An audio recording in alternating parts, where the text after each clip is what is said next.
Il y a des chants, il y a des danses.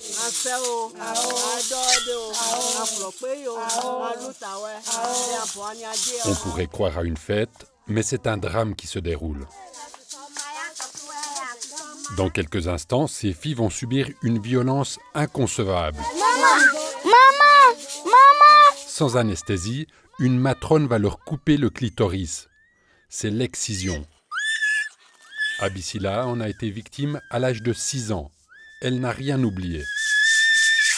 Tu vas beau pleurer, vraiment, tu es excisé.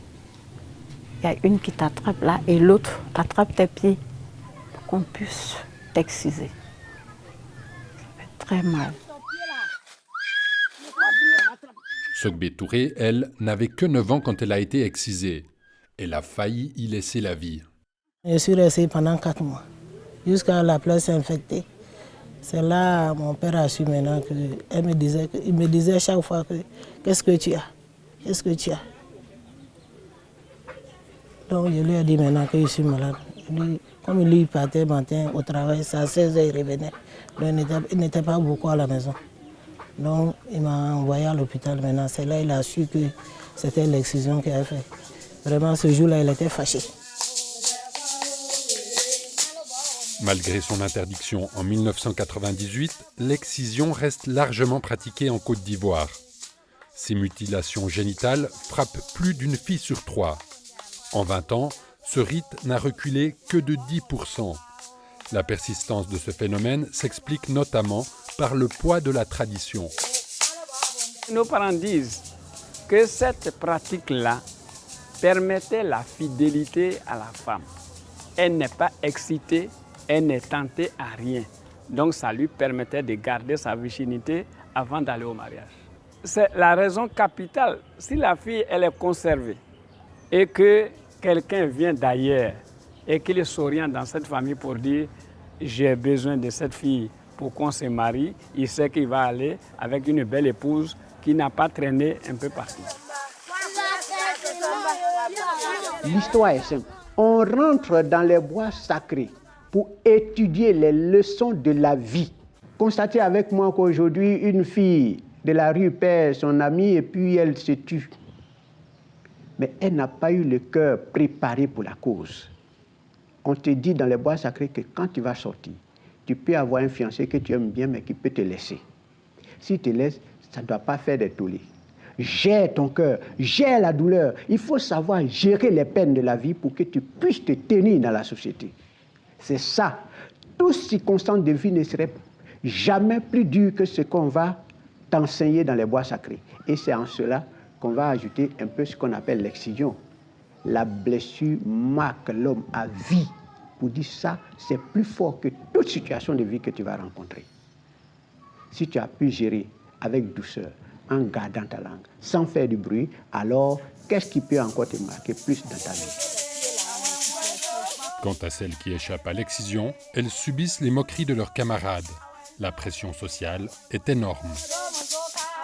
Une fille qui n'est pas excisée, vraiment, c'était mal vu. Voilà, on t'insulte, voilà, ton clitoris sonnerait escargot. Voilà, c'est long. Donc, si on veut t'insulter, chez nous, quand on fait... Voilà, ça veut dire que ton clitoris est long. Voilà, ça donne cette expression-là. Il n'y a pas que le poids de la coutume qui explique la persistance de l'excision. Certains la considèrent comme un précepte religieux, ce que dément formellement l'imam de la grande mosquée d'Abidjan.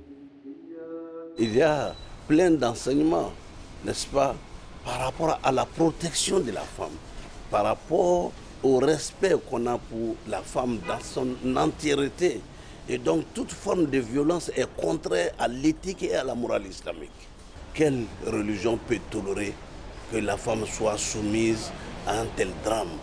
Il y a beaucoup de morts, il y a des filles de douleur, le cœur cède et meurt. Ces dangers de l'excision, le corps médical les connaît très bien, trop bien même.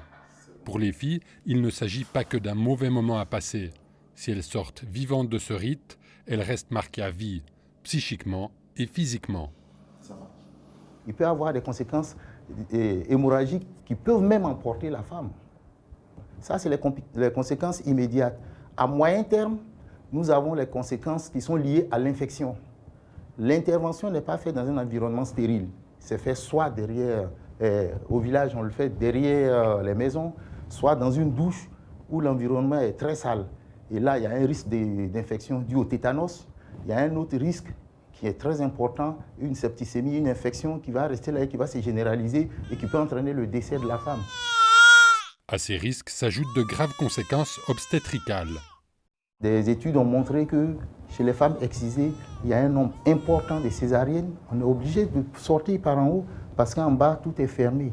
Et au niveau de la femme, même lorsqu'elle arrive à accoucher, il y a souvent un délabrement au niveau de la vulve. Et ça peut aller même jusqu'à donner des fistules. C'est-à-dire qu'il y a une lésion qui se produit entre le vagin et le rectum. Et là, les selles vont passer au niveau de la région vaginale. Afin de lutter contre le phénomène, l'ONG AFSI a lancé un programme de sensibilisation dans 6 régions de la Côte d'Ivoire. Nous essayons, dans le cadre de ce projet, de faire en sorte que les populations puissent s'interroger, que les responsables coutumiers, les chefs coutumiers, les leaders coutumiers puissent s'interroger sur la pertinence de cette pratique aujourd'hui dans un contexte social qui est différent, n'est-ce pas, d'il y a 100 ans, d'il y a 150 ans. Aujourd'hui, est-ce qu'il est opportun de pouvoir continuer cette pratique alors même que les conséquences sont de plus en plus mises en lumière? Il faut peser le pour et le contre. Expliquer plutôt qu'imposer, une méthode douce que les leaders communautaires appellent de leur vœu. Il faut aller tout doucement, tout doucement. Ça va finir. Mais pas un coup, comme si on prend un couteau pour couper une corde. C'est pas possible. Cette approche, les agents de la fondation Djigui de l'imam Cissé Djigiba l'ont mise en pratique depuis des années, non sans mal au début. À l'époque, Konaté Nouo avait même reçu des menaces. On te dit, mais ça c'est un truc des femmes, c'est un secret des femmes. Toi, homme, tu mets ta bouche dedans, mais ils vont te faire du mal mystiquement. Sogbe Touré a elle aussi embrassé la lutte contre les mutilations génitales.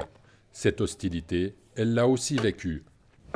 Quand je rentre dans une cour, on dit non, vous êtes là pour gâter les enfants.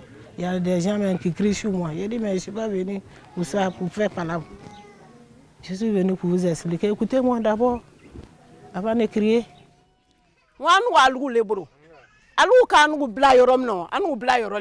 Mais les temps ont changé. Aujourd'hui, ceux qui dénoncent l'excision ne sont plus rejetés. Sous l'arbre à palabres de Niamasso, Abissila peut délivrer son message. Maman, tu aimes ta fille, ne la fais pas exciser. Parce qu'en la faisant exciser, tu peux perdre ta fille. Ta fille, elle peut ne jamais faire d'enfant. Elle peut être stérile. Elle peut tomber malade. Et puis elle va rester à ta charge. Vraiment, il n'y a pas d'intérêt à faire l'excision parce que ça ne nous apporte rien. Ça ne nous apporte que des dégâts. Tabou il y a quelques années encore, ces campagnes de lutte contre l'excision n'éveillent plus l'hostilité. Aujourd'hui, nous avons des communautés dans lesquelles, il y a 10 ans ou 15 ans, nous ne pouvions pas aller parler de la tolérance zéro. Mais aujourd'hui, nous sentons que ces communautés sont partie prenante du processus. Donc nous avons conscience qu'il y a des progrès qui sont enregistrés. Les communautés elles-mêmes, spontanément, commencent à abandonner la pratique. Vous savez, la vérité réussit à se frayer chemin dans un esprit raisonnable. Nous avons discuté avec certaines exciseuses qui elles-mêmes, volontairement, ont dit non, on ne peut pas continuer une telle pratique. On ne peut pas être la cause de la mort de certaines personnes. Nous, on est religieux aussi, on pratique. Et on ne savait pas qu'il y avait telle conséquence, qui ont abandonné sans qu'on leur donne de l'argent et qui sont devenus des agents de sensibilisation. C'est ça, n'est-ce pas, la vraie lutte. La lutte contre l'ignorance. Mais informer ne saurait suffire. la justice doit aussi jouer son rôle. Pour l'avocate Françoise Kodji-Ofumu, une campagne contre l'excision ne saurait pourtant atteindre son but sans répression. Moi, ma position, c'est que les lois qui sont prises là soient diffusées, vulgarisées, et qu'on prenne ces lois, qu'on passe dans tous les hameaux pour dire aux uns aux autres, leur expliquer les séquelles, les conséquences néfastes sur la santé et sur même la vie. Et pendant qu'on fait cette sensibilisation, on vulgarise les lois, les dispositions de la loi.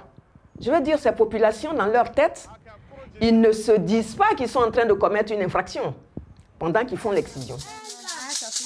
La loi est pourtant claire. En cas d'excision, les proches de la victime peuvent être tenus pour responsables jusqu'au 4e degré. Le père, la mère, la famille, même le voisin est condamnable. Hein? Donc cette loi est tout à fait complète et il nous faut l'appliquer dans toute sa rigueur. Tout est ficelé pour que, si vous êtes dans une maison, vous vivez avec la personne, vous savez que son enfant va être excisé, et puis vous n'informez pas la police ou bien vous ne dénoncez pas ça à quelqu'un qui peut saisir la justice, mais vous serez puni. Et cette rigueur de la loi, moi, ça me plaît. Ça me plaît parce que je ne peux pas comprendre qu'on persiste à mutiler les petits-enfants. Députée à Yopougon, Nassalatou Diaby, elle, préconise de mettre à disposition des victimes potentielles un numéro de secours. En Europe, il y a des numéros verts depuis la maternelle où l'enfant connaît ses droits. Pourquoi ne pas créer une ligne verte? Dis à la petite fille, si tu sens que tu es menacé, on doit t'exciser, appelle à ce numéro-là. Les conséquences de la mutilation génitale. Les conséquences sont fatales. L'Union européenne soutient cette lutte contre l'excision. Son ambassadeur en Côte d'Ivoire en est convaincu. Pour changer les traditions, il faut mener des campagnes de sensibilisation dans chaque village et surtout dans la durée. 50 fois ou 100 fois, il faut expliquer aux gens quels sont les effets négatifs d'une excision. Et ça va commencer à changer une tradition. Mais ça ne se fait pas simplement avec une campagne, même si j'ai beaucoup de sympathie pour le faire. Mais je crois que le vrai travail, c'est le travail qu'il faut faire en continu dans tous les endroits où il y a l'excision aujourd'hui, en Côte d'Ivoire ou ailleurs d'ailleurs. Les mentalités évoluent lentement, mais le travail de sensibilisation commence à porter ses fruits. En Côte d'Ivoire, 20 ans après son interdiction, l'excision ne se fait plus au grand jour. Abissila n'a pas encore gagné la guerre, mais elle a déjà remporté de nombreuses batailles. Plus jamais d'excision ici, c'est ça? Ah, on s'applaudit. Bravo, là, je suis contente.